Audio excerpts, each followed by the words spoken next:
Another one of those themes that Power Rangers loves to go back to is the mind control brainwash stories. These stories are so interesting to me because they showcase the Evil Rangers arc, a personal want, some sort of dark past in their lives, or they were tricked into becoming an evil ranger, or just brainwashed in order to get a plan done. White Thunder. Now, starting off with number 10 with a really big one is the White Thunder arc in Power Rangers Dino Thunder.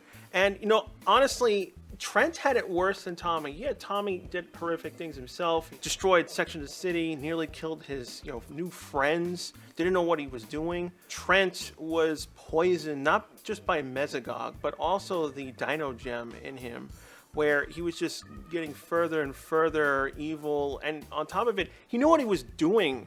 It must have been horrible for him to see himself attacking Kira, Connor, Ethan. It was a really tough arc for Trent to get through in Dino Thunder. The Missing Bone. Now, The Missing Bone, you're probably surprised that I picked it, but there's a couple of reasons why. I pick a lot of these episodes because, not just because ooh, Evil Ranger. No, I also base it off what the episode entails. Kira didn't get that many episodes in Dino Thunder, and she was the most mysterious of the Rangers. Yeah, she's gothic punk-like girl character. She saw Trent as the evil White Ranger, and she was the one who desperately tried to always believe him no matter what he did. And in this case, she finally got what Trent was going through, where she was brainwashed into stealing something. Just for one episode, she basically felt a small glimpse of what Trent went through daily. So it made her connect even more and basically reaffirmed that she has to rescue Trent and save him. So that's the reason why I really liked it, because most people would just see it as, oh, she was brainwashed to take this part from the monster and release him. But I also saw it more of the underlying connection to Trent's arc. The Lost Galactabeasts. Now, this is the episode where I fell in love with Deviant, which is kind of strange saying it, like you fell in love with an evil character. Yeah, I like it when my evil characters are not just plain evil, but they are genius evil, where they are an actual threat. The heroes have to win. I always want them to win, but you have to have a really good bad guy. If you don't have a really good bad guy, there is no point of rooting for your hero, because it's just like, oh, they're a dumb idiot, who cares? Just like how Rita and Zed eventually fell into the trap of being just dumb idiots, always losing all the time. Deviant raised that bar because, for the most part, Power Rangers, whenever they have to deal with brainwash and stuff, they usually take the Rangers, they attack the Rangers, but we never actually saw a villain take control of Power Rangers, two Power Rangers, and use them as batteries to charge up the evil Galactabeast. So not only is Deviant brain controlling the Galactabeast in order to go after the other sets of Galactabeasts, he's using Kai and Damon's energy against their will and them attacking each other. So he's getting two birds with one stone. Not only using Kai and Damon as batteries, but he's making them fight each other.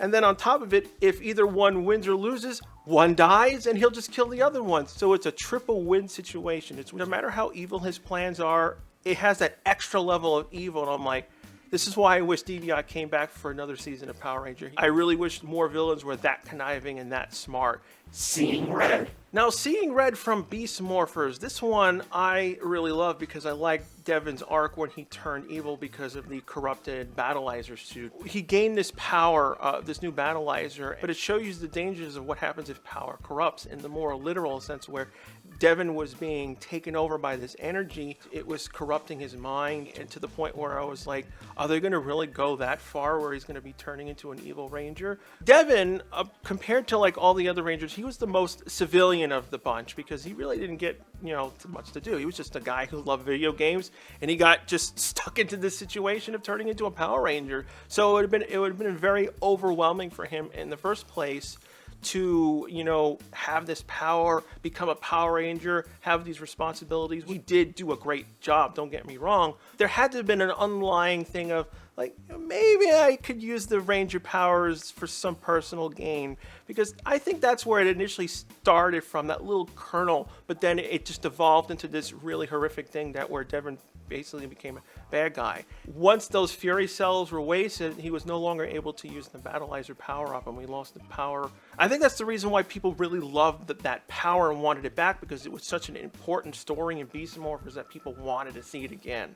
A different shade of pink. Now, when talking about mind control, who can forget A Different Shade of Pink, which introduces us to Catherine and the whole Pink Ranger arc, you know, culminating up to when Kim departed MMPR. This girl who originally just had this, you know, anger that built up over the years because of her personal issues, which Rita, again, took advantage of that and basically used her as a pawn and had to work their way through this long arc between nearly killing Kim and to her becoming the new Pink Ranger, which was a really big turning point for the character. Like, you know, think about it when you first watch A Different Shades of Pink. You know, we get introduced to Catherine Hillard. We don't know who she is. She's this horrific person. And as we go along, it could have gone in two ways with the audience, because, you know, there could have been a point where Kat was just evil too much and people wouldn't have forgiven her and then never would have liked her as becoming a Pink Ranger. But it showcases when Power Rangers can write really good. I think ultimately this arc was the reason why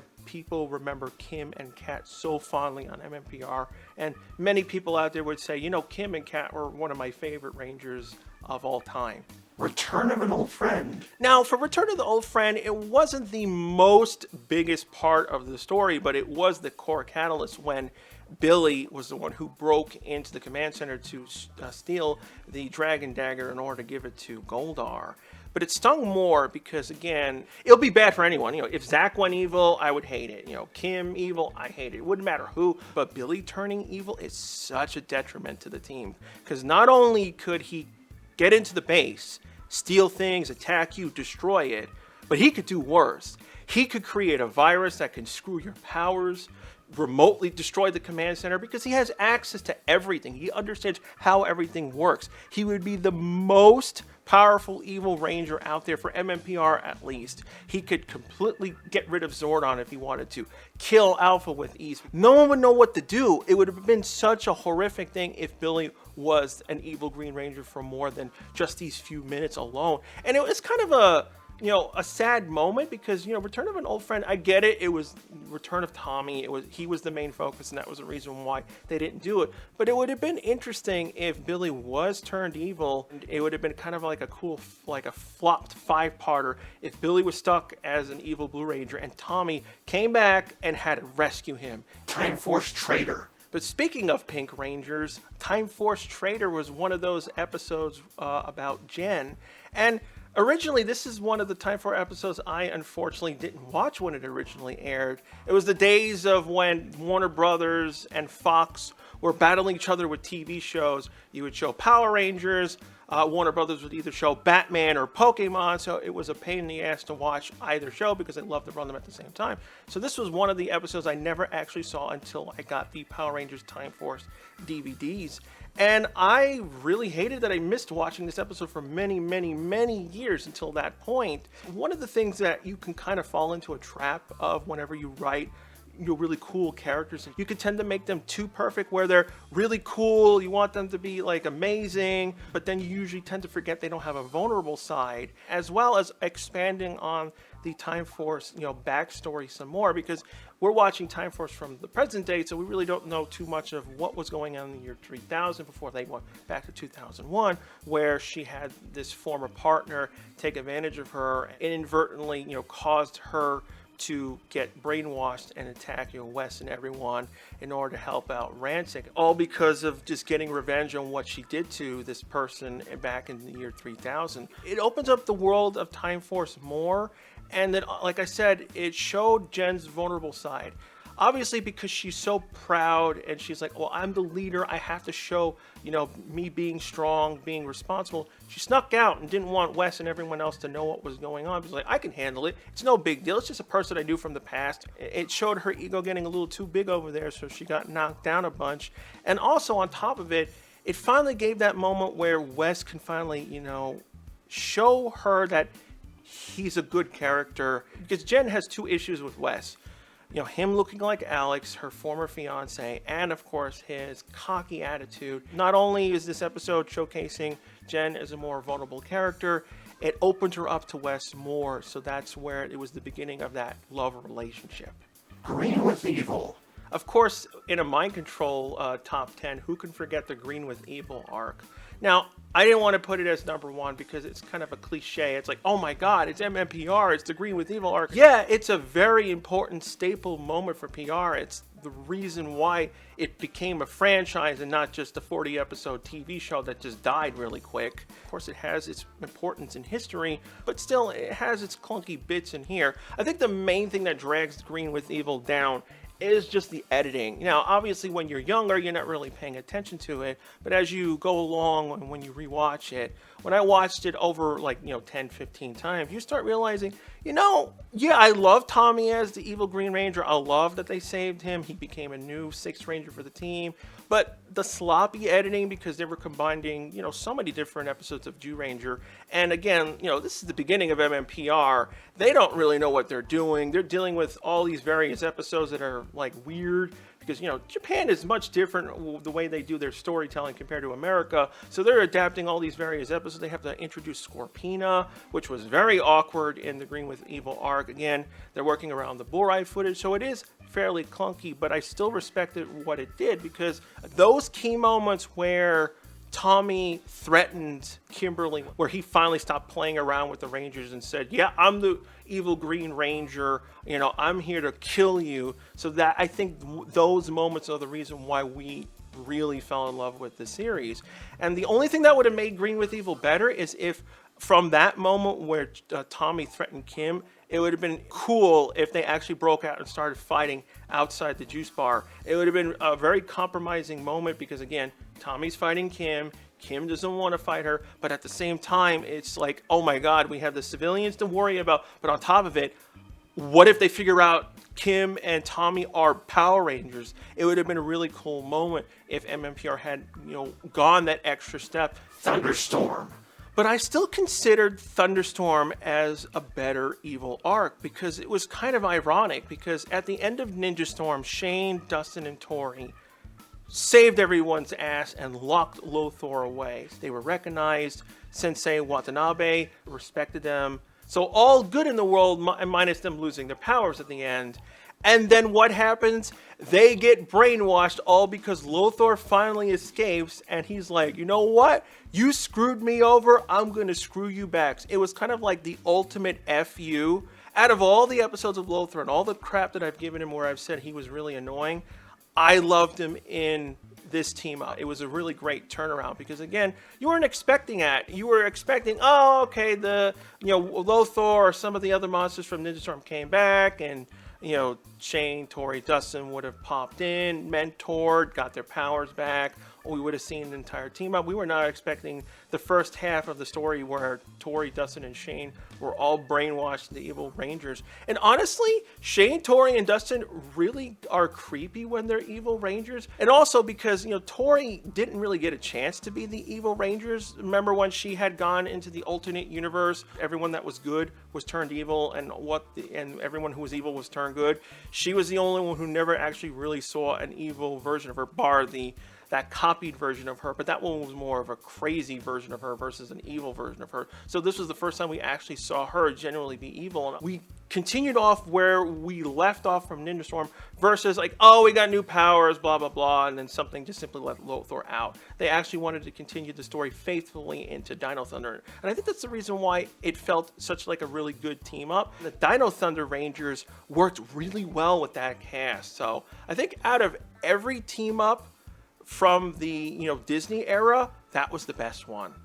Power Rangers Cosmic Fury. But I think the number one slot has to go to Power Rangers Cosmic Fury, specifically Allis Evil Arc.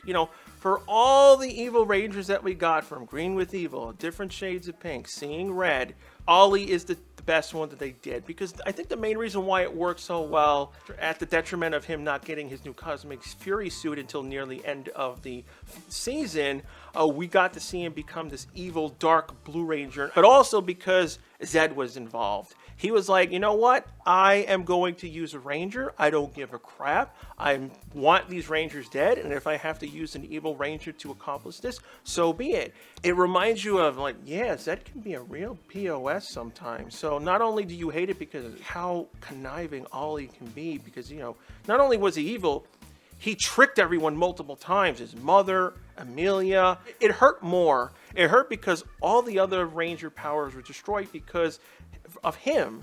And he was allowed to prance around with his old powers while the other rangers had to go look for new powers. So not only was it a really good arc for his character, redeeming Zed in that way of him being more evil, but also because he lasted the longest as one of the evil rangers. I love evil Power Rangers. It just showcases that, you know, no matter how good you are, you can become evil, even under your own will. Like, for example, Ryan, he was tricked and coerced from it, obviously, but, you know, from all intents and purposes, he chose to be evil. Blake and Hunter, again, the same thing. It depends on the path you take when you become a ranger.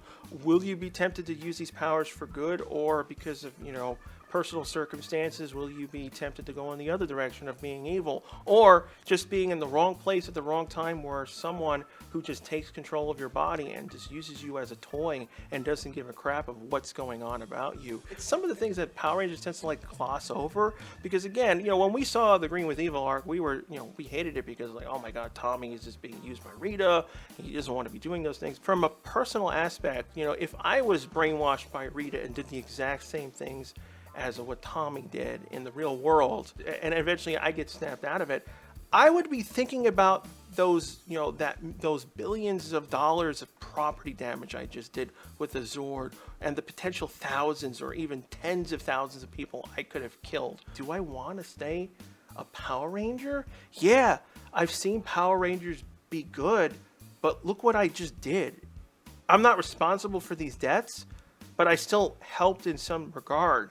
And it would be a very tough question for me to answer whether I would continue or not.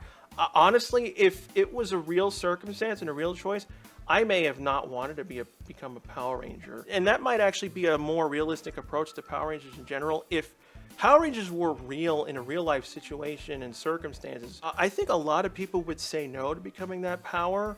And I think more circumstances where the power is being abused would be a far more common thing. I think that's the reason why we love mind control episodes, is because it just showcases the Rangers, you know, going on the other side, and you're like, ooh, this feels weird and wrong, but then cool at the same time. But also the same thing you could say for, like, you know, the villains. There are some villains out there who are always evil and they get the chance to be good, and now, like, that's a kind of a surprising act too, so it works both ways. And I think that's what I loved about Power Rangers the most, is that it's a very versatile show. You can have a love interest episode, you can have a comedy goofy episode, but then you can also do things like Ollie and Cosmic Fury. So yeah, if you have a suggestion you would like me to cover in a future video, leave a comment down below and I may use it in the next video.